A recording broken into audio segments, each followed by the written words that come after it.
সবাইকে আসসালামু আলাইকুম, শুভ সকাল। আসলে খুব খারাপ লাগা থেকে আজকের এই ব্লগটা করা। প্রথমত বিষয় হচ্ছে, আমরা যারা এই মিরসরাই রুটে নিয়মিত যাতায়াত করি, আপনারা জানেন চয়েসের নিয়মিত ভাড়া হচ্ছে 130 টাকা। আপনি যেখান থেকে ওঠান না কেন 130 টাকা আপনাকে চট্টগ্রাম মাদারবাড়ি থেকে বারিহাট পর্যন্ত ভাড়া গুনতে হয়। তো আজকে এইটা হচ্ছে একটা নিমতলার চয়েস। এখানে তো আপনারা জানেন চয়েসের ব্যানার হচ্ছে দুইটা, একটা হচ্ছে মাদারবাড়ি, একটা হচ্ছে নিমতলা।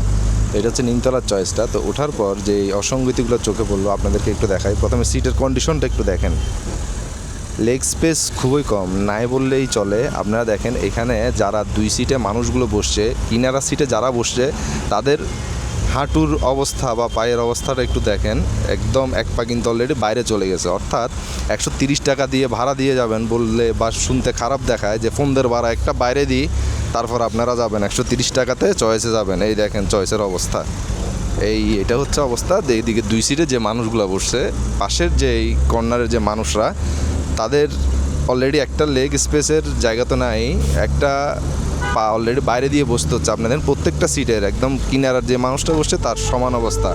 তার ভিতরে যদিও অনুমতি ছাড়া আমি ভিডিওটা করতেছি। সামনে যে এই ভদ্র মহিলারা বসছেন, তারা উঠছে সীতাকুণ্ড থেকে, হ্যাঁ, তাদেরকে সিট নাই এই কথাটা পর্যন্ত সে বলে নাই। সে প্যাসেঞ্জারটা তুলে ফেলছে, তুলে ফেলার পর ওদেরকে দুইজন মহিলা মানুষ তাদেরকে বসাই দিয়েছে ইঞ্জিন কাভারের উপরে, এবং তাদের থেকে ভাড়া নিল 100 টাকা করে। এবং আমার পাশে আরও একজন ভদ্রলোক বসে আছেন, এই যে এই ভদ্রলোক, উনিও সীতাকুণ্ড থেকে উঠছেন, ওনাদের থেকে ভাড়া নেওয়া হইলো 100 টাকা করে। হ্যাঁ, সীতাকুণ্ড থেকে শহরের ভাড়া 100 টাকা, আর আমরা নিজামপুর কলেজ থেকে উঠে আমরা ভাড়া গুনতেছি 130 টাকা। তো এই রুটের তো আসলে মা বাপ নাই। এখানে যে যাত্রীদের এই সেবাটা, এই যে দেখবে, এই মা বাপ এখানে আমাদের মিরসরাইবাসীর জন্য কেউ নাই। যারা নিয়মিত যাতায়াত করেন তারা যথারীতি একটা হুমকির মধ্যে থাকেন। নতুন কোনো ব্যানার এই রুটে দেওয়ার কোনো সাহস নাই, কারণ চয়েসের দাদাগিরি, এই রুটে চয়েসের দাদাগিরি ছাড়া উত্তরাঞ্চলে চট্টগ্রামের মানুষের আর উদ্ধার নাই। তো খুব খারাপ লাগা থেকে এই ভিডিওটুকু দিলাম। এই যে একটা নর্মালি চিন্তা করেন, একটা মানুষ 130 টাকা ভাড়া দিয়ে যাবে, 130 টাকার ভাড়ার সমপরিমাণ সার্ভিস সে যদি না পায়, তাহলে আসলে এই দুঃখ তারা কারে বলবে?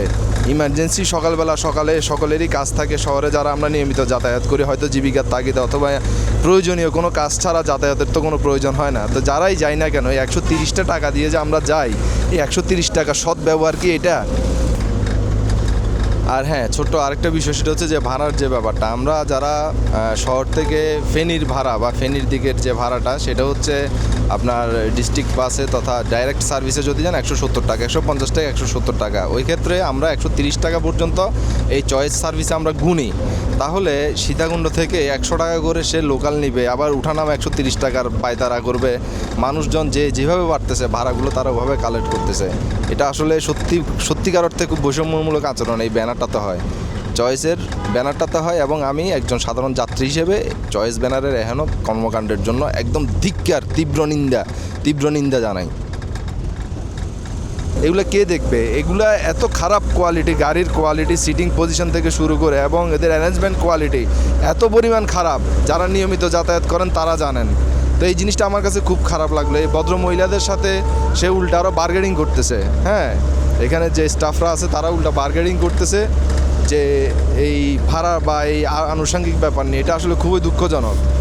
যদি যথাযথ কর্তৃপক্ষ যদি কেউ দেখে থাকেন, এই বিষয়গুলো একটু দেখবেন। আর চয়েসের মালিকের প্রতি আমি বিশেষ অনুরোধ জানাচ্ছি, আপনারা যে চয়েসগুলো যে আপনারা যে এখানে দিচ্ছেন, আপনাদের যে গাড়িগুলো আপনারা দিচ্ছেন এখানে, আপনারা এগুলোর মান এবং এই যে সার্ভিসের যে ব্যাপারটা যথাযথভাবে তদারকি করা একান্ত দরকার।